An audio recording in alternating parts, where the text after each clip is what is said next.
Good morning, everyone. It is our Saturday morning Readers Are Leaders Kids Book Club. So I hope you're all well. I'm Zoe Patterson. This is F.Y.I Dance Club. And on Saturday morning, I like to read books to our lovely students and to help them feel inspired and empowered to live their best life and be their best selves. So it's a rainy morning where I am today. Hopefully you've got some lovely sunshine where you are. And we're kicking it off with our junior book today, The Fish Who Searched for Water by Andrew Newman. So this is a gorgeous little book. So let's get started. And remember to stick in, if you're watching this on the replay, to just stick in your name and where you are watching from, and I'll give you a bit of a shout out later. Thanks so much. Okay, so once upon a time, there was a little fish. It's a good looking fish, who never felt at home. He had a special wish. He dreamed of finding water enough to quench his soul, to take away his loneliness and make his pieces whole. So you can see, look there, it's like little jigsaw pieces are falling off him. He's dreaming of making himself whole. Where, oh, where is water? Sought the little fish. I will shrivel up if I can't fulfill this wish. Is it here or there or maybe here? So there he goes, he's looking for it. No one had the answers that he'd believe or trust. So onward he went swimming, thinking that he must. He swam. Good morning, Dawn. How are you today? Hope you're still in bed and having a nice rest. He swam and swam and swam. He paused at a few places to have a little sip, finding some refreshment on his tiresome trip. On he swam, thirsty for more. What he had found couldn't be all. One day he leapt up in the air. It was brave and bold and done on a dare.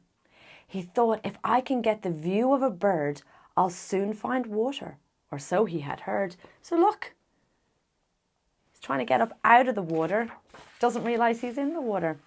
He leapt up in the air, took a great big gasp, but his gills shut down, drowned with the blast.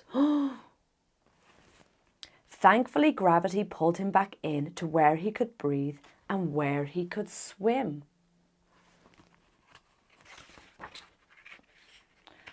My goodness, that must have been a shock, mustn't it? Oh, I can't turn the page. He nearly drowned with all the fresh air. It was empty of something that offered fish care. What do fish need to breathe? Do you know what fish need to breathe? They need water to breathe, don't they? It was empty of fluid and flow and delight. It was empty of water. That shook the fish right. He's trying to figure out why. I see, said the fish in an ungraspable way. The water I seek is right here all day. Got a big eye. The water I seek surrounds me right now. Somehow it seems inside me. Oh, wow. So what he was looking for was there all along. I'm sure we've heard that story before. I don't need to swim or to seek or to look to discover the water I simply mistook. I don't need to struggle or quest or breathe air to experience water. It's already there. Is there anything you're searching for that you already have, already inside you? And that's it. So that's the fish. He went looking for something and he thought he couldn't actually believe that he was already actually in the water. He kept on searching for this magical thing called water, and then he realised he was there in it all along. So it's a gorgeous little book by Andrew Newman, The Fish Who Searched for Water. Right. We're heading on to break the mould now. So we're into chapter 3. So this is Sinead Burke's book, How to Take Your Place in the World. So we had been talking about what makes us individual and what makes us unique. That's what we talked about in chapter 2. So we kind of made a list of the things that made us the same as our friends, different from our friends, helped us stand out. And really we're kind of looking for what our special gifts are, or what we call them in my house is our special talents. So when we find our special talents, then they're usually our gifts for the world. So they're usually nice things to find. So chapter 3 is all about to be different. Because sometimes we think when I think I talked about it, was it last week or the week before, that it comes from like our tribe times, like our caveman times, where if we didn't fit into the tribe, then we would be left on our own, and we needed our tribe to kind of like survive. But what we're actually really learning now, how nature, I suppose, has evolved, is that it's what makes us different, is what we can actually contribute back to the world. So it's good to find those things that make us different, and they're our unique special gifts. Okay, so what is it that makes us different? It can be the colour of our skin, the religion we practice, where we live, who we love, the languages we speak, or having a disability. Whatever our difference, it shapes us. It moulds our personality, experience, and skills. Sometimes when I'm talking about my differences, I will say, I was just born like this, which is true. Other times I might also say that my difference is genetic. But what does that mean? Imagine that we are in a classroom, maybe it's your classroom, and I've asked for a volunteer. It's one of your classmates, and they come up to the top of the room and stand beside me. Standing side by side, it's pretty obvious that they're bigger than me, by quite a bit. But when we sit down on same size chairs, I am taller. Why is that? How can I go from being smaller to then being taller? The answer is in my genes. Here's the science bit now, as they say. We are all made of lots of different genes, around 20,000 in fact. They make up who we are and what we look like. For me, one of my genes means that my arms and legs are smaller, so when I stand smaller than most children. But when I sit taller because my torso, which is from my shoulders to my hips, is taller. Every single one of us has genes that make us who we are. Maybe you're the tallest person in your class or the smallest person in your family. Maybe you have dark hair or bright coloured eyes. Our mix of genes is unique to us, and they set the foundation for who we are. We don't get to choose them, so much of what we look like and who we are is decided for us. But there are many parts of our personality that we can still choose ourselves. And actually, I was talking to a school this week about that, about how our brain, I learned this from Jim Quick's Limitless book, that the brain that we are kind of born with, the genetic brain that we get, it's only really kind of amounts for about 1/3 of what we can actually do. It's how we train our brain and the experiences that we have that can actually evolve the other 2/3 of what we can actually do. So if you continue to work your brain, to exercise your body, you can actually surpass what your expectations are of what you can actually do. So I think that's pretty cool, because some people still think that, oh, the brain I was born with is the only brain that I'll kind of to use, but your brain can be molded, and it's called plasticity, so it can kind of change as you need it. So it's always a good idea to remember that even if you're not happy with how you are now, that you can always change and grow into whatever skills that you need to have. So that's kind of like a cool thing to know. So what are genes? We're back to the science bit now. Humans are made up of billions of microscopic parts called cells. These cells contain DNA. Genes are a small section of these DNA, and they work like instruction manuals telling your body what to do. They contain instructions that tell your cells how to make proteins, which help keep your body working and healthy. But genes also carry instructions that determine your features, like whether you have straight or curly hair or what colour your eyes have. Sometimes genes are inherited so that traits are passed from one family member to another. That means you might have the same eye colour or blood type as your parent. Do you have the same eye colour as your parents? I have the same eye colour as my parents. Being a little person was in my genes, and it has shaped my personality and skills. I am organised, creative and articulate, not in spite of my disability, but because of it. I'm organised and creative because I'm constantly planning and thinking, knowing that it might take me longer to do something, or I might have to figure out a different way altogether. And I'm articulate because I use words to communicate to the world who I am. I use my voice to create change and to educate others on how to think about difference and disability. Create change! Look at that cool picture. Yes, she's creating change in the world. Our differences can guide us to understand the world and other people too. There are so many people who are different, just like you and me. Their differences shaped their dreams and ambitions and all they have achieved. And let me introduce you to them. Okay, so the first person she's going to introduce us to. Good morning, Evie. How are you today, sweetie? So Yash Gupta. So this is a kid called Yash Gupta who has worn glasses since he was 5 years old. But one day during Taekwondo practice, he broke them. He didn't realise how much he needed them until everything was a blur. It made him question how many other children needed glasses too. He learned that throughout the world there are 12 million children who do not have the glasses that they need. Their vision is constantly a blur. At 14, Yash wanted to help make a difference. He began by gathering up all the old pairs of glasses he had at home. Then he visited his local opticians and asked them if he could have the spare glasses that they were no longer using. He donated them to charities and organisations that could give the glasses to children who needed them. Since then, wow, Yash has collected and donated more than 60,000 pairs of glasses. That is amazing. Wow, when he started that when he was 14, that is awesome. The next person we're going to learn about today is called Louis Braille. Oh, I'm hoping I'm saying that right. Born over 200 years ago in the 19th century, he became blind at 5 years old and went on to one of the first schools. He went to one of the first schools for blind children in Paris. In his early teenage years, he learned that the army were using a language of dots and lines to communicate privately with one another. The dots and lines were carved into thick paper, and by running your fingertips across them, they were easily felt. The army system was complicated, so Louis simplified it, using 6 dots organised in 63 different ways to create a new language for blind people to communicate. He named the language after himself, and it's still being used today. How cool is that? I wonder if I could invent something really awesome and cool. What would you like to invent? What would you like to invent to help the world? Marley Dias was just 11 years old when she realised that the characters in the book she was reading did not look like her. They were nearly always white children. Occasionally there would be a black girl or boy, but they were background characters and rarely spoke. Marley wanted to change this. She began a campaign, a project that could make a difference. She created a hashtag, which is a way for people to find a conversation online and get involved too.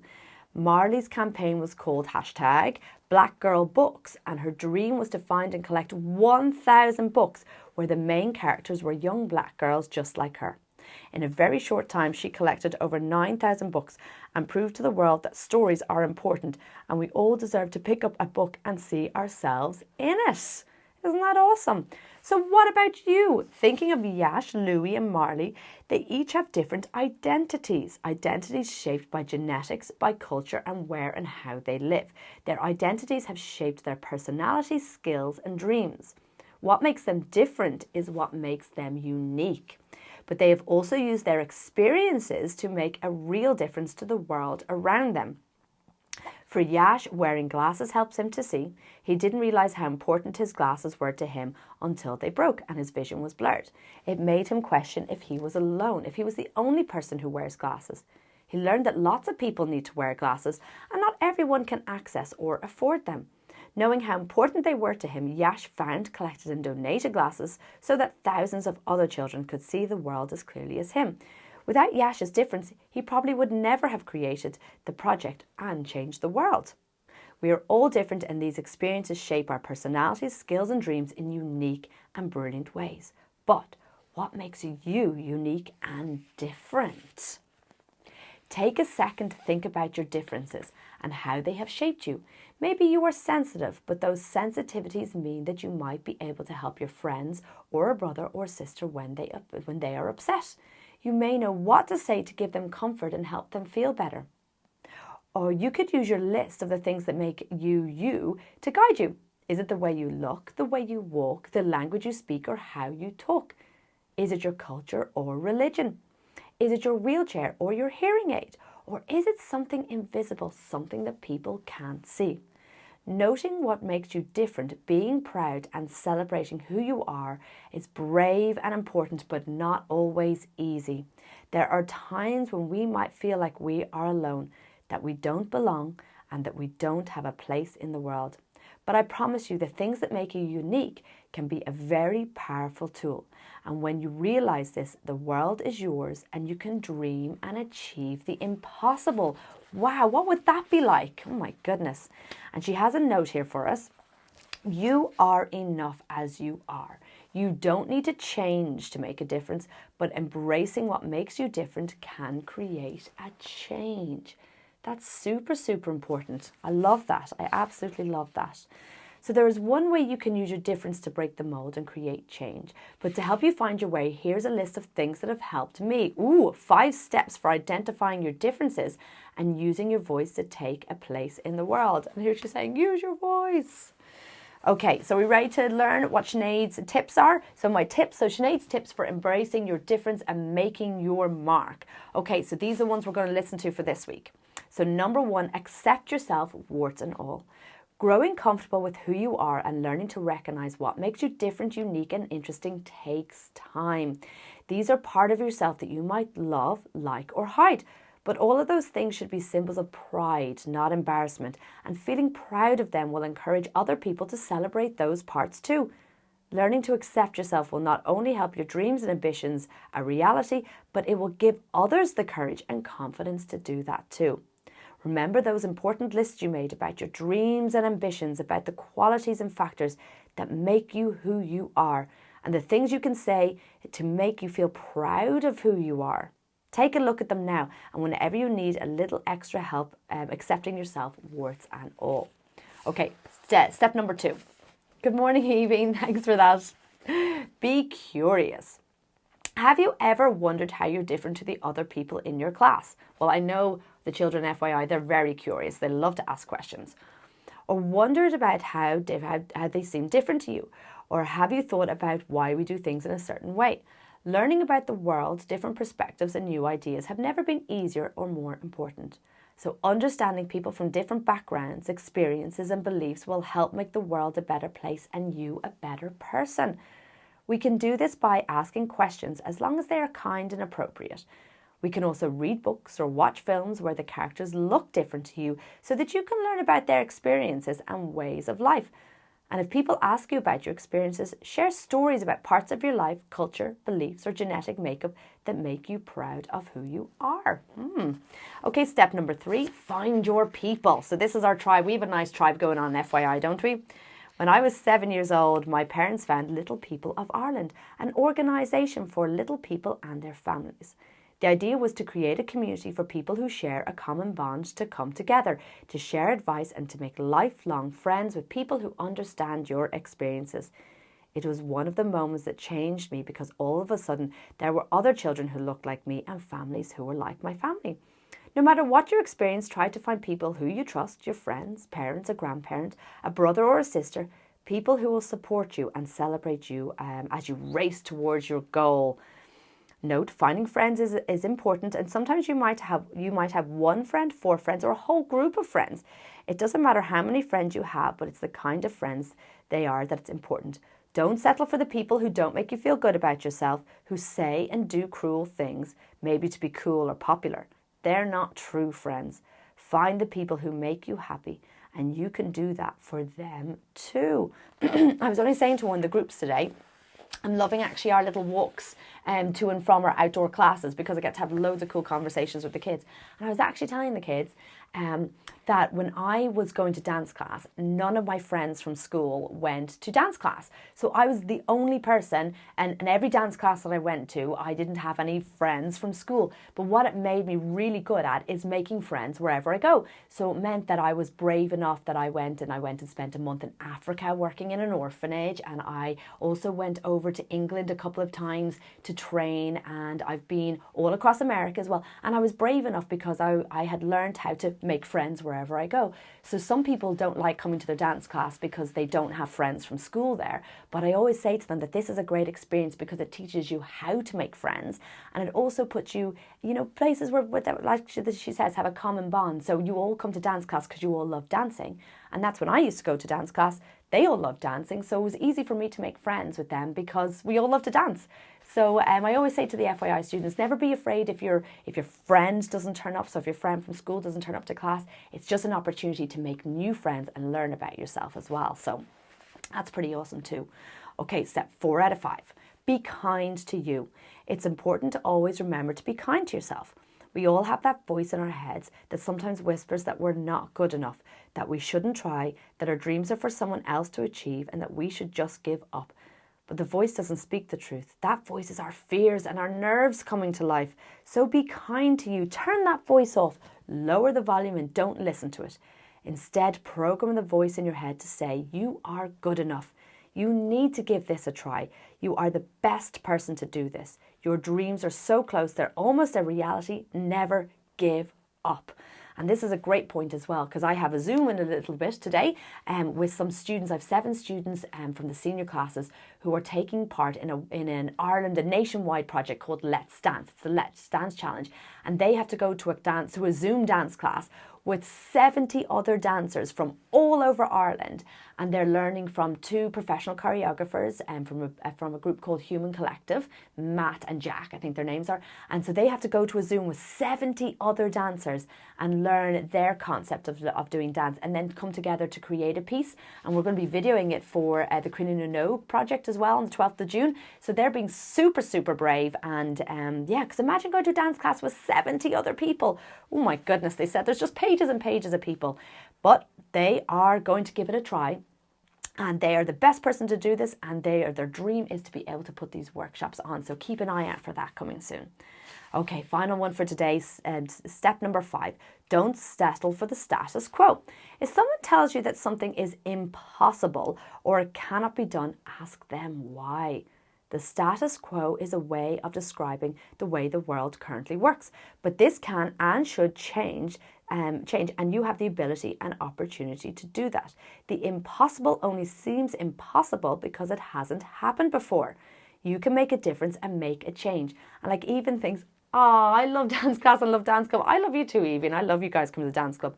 And this is really cool because think of even if you're watching this on a mobile phone, once upon a time, the mobile phone didn't exist. Like when I was your age, we didn't have mobile phones. I think I was nearly 16 before we got our first mobile phones. And that was only because we had to get special because I was going off to Dublin to college. So we got one just for, I suppose, so I could get in touch with my mom. But yeah, so we didn't have, if someone said, imagine we had a phone that we could just carry around with us in our pocket, and people were like, well, that's impossible. Well, now look at us. So also note that if somebody has said it's impossible, I think in the future, in our Zoom classes, when you guys are all having snacks and I'm going, what are you snacking on? You should be able to pass the snacks through the camera to me, and I should be able to take them out on the other side. And everybody says it's impossible, but I say, watch this space. Somebody is going to invent the computer where you can send snacks and all the documents. That would be helpful. I'd be like, do you want this book? And I could send it through the camera to you. So watch this space. They say it's impossible, but that's only because it hasn't been done yet.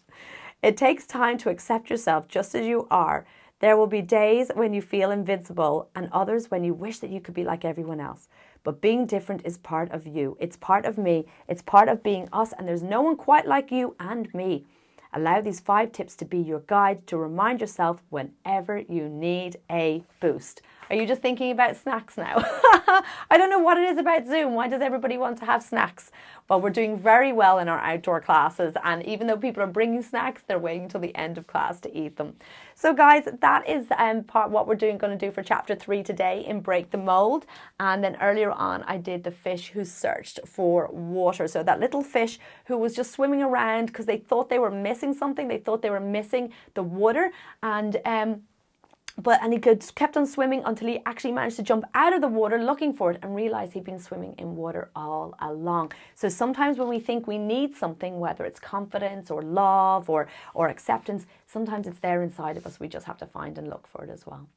Okay, guys, I'm going to go and prepare for my Zoom with my lovely Let's Dance Challenge students today. And I hope you have a wonderful Saturday, a wonderful weekend. And I'm looking forward to another week of outdoor classes, fingers crossed, for next week. And we have been having so much fun creating little pieces to send to our parents in our WhatsApp group.